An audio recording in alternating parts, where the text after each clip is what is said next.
आज्ञा नमस्कार। आपण मानकु मोर चैनल स्वादिया खाना को स्वागत करुछि। प्रथमे आपण मानकु मु शारदीय अभिनंदन जनाऊँगी। माँ दशभुजा दुर्गा आपणकर सहाय हंतु। आज आसतु बनैबा दाबिली। यह मुंबई और गुजरात रे बहुत फेमस। आमे मध्य यहाँ घरे अति सहजरे बनई पारिबा। आसतु ताहेले जानिबा यह केमिति तैयारी हुए।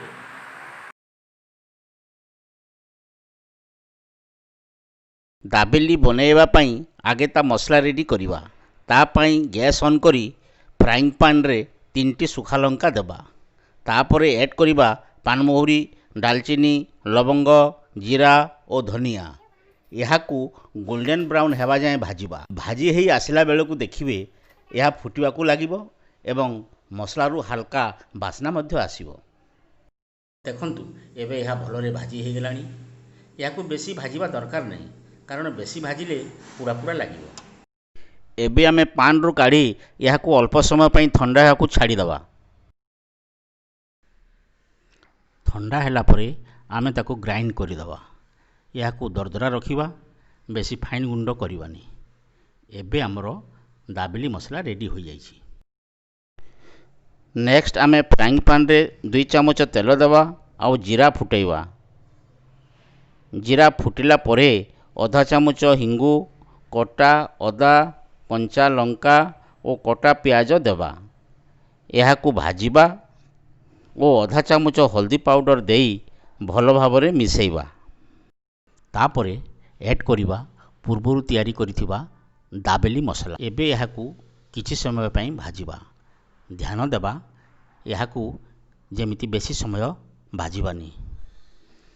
एबे एथिरे आमे सिझे की चकुटी थिबा आलू को देबा और स्वाद अनुसार लुण ऐड करिबा।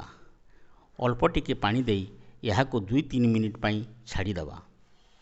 जेमिति एही आलूटी सॉफ्ट होइजिवो एवं पेस्ट फॉर्म रे परिणत होइजिवो।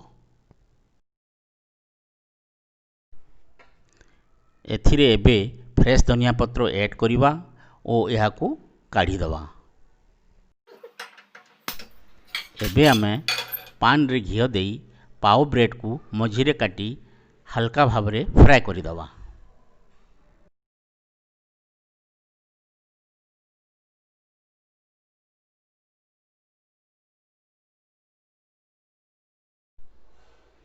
एबे गुटे साइड रे टमाटो सॉस एवं आ गुटे साइड रे चिली सॉस देबा।